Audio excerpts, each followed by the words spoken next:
part of SECMAR, nakikita nyo naman na steady naman, although slow, ang improvement sa rating.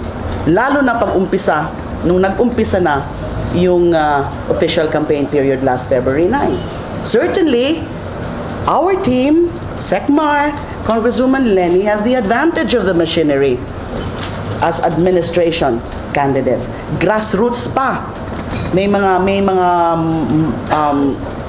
organization, grassroots level, mga NGOs, yung mga beneficiaries ng mga magagandang proyekto ng gobyerno like For Peace, like PhilHealth, etc. We can see na steady ang magiging improvement ni SECMAR.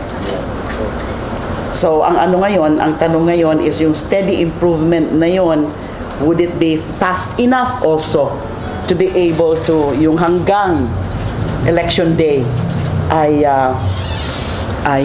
manaig siya. I think for the first time nakikita natin na talagang very close ang presidential race. Itong four-way fight. But titingnan natin sa end game, ang importante dyan, machinery. End game, machinery would count. And I don't have to say na may advantage dyan si SECMAR and the Ang Matuwid Coalition.